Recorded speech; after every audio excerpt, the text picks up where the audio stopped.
Ito na yung pagkain ng alaga nating kahayupan, si Bogs.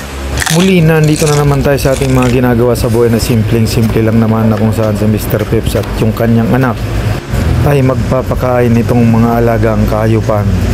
Nandito na nga yung iba't ibang uri ng prutas ang siyang ipapakain natin sa ating mga alagang kahayupan.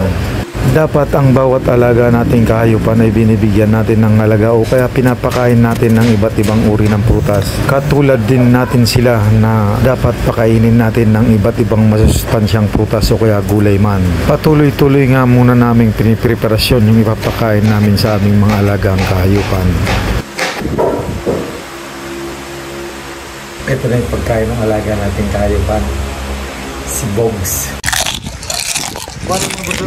Tama. Yan, Bogart, pinitira na. Oh, ayan na. Pinitira na nila. Grabing takaw talaga ni Bogart.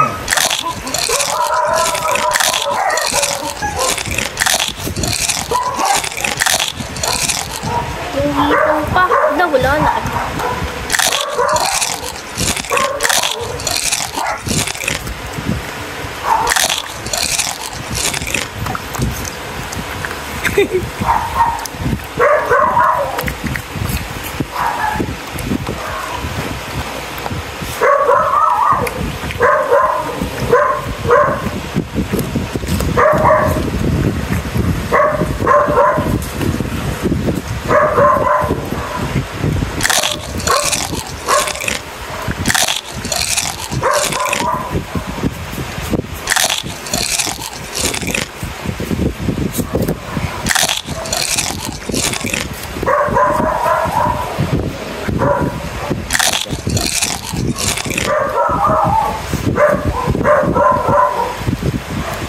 Halos siya lang nakaubos talaga itong Mr. Peps at si Bogart. Bogs, wala na, tapos na. Salamat, ingat. Nandito rin si Lucas, isang hustler na sumalo.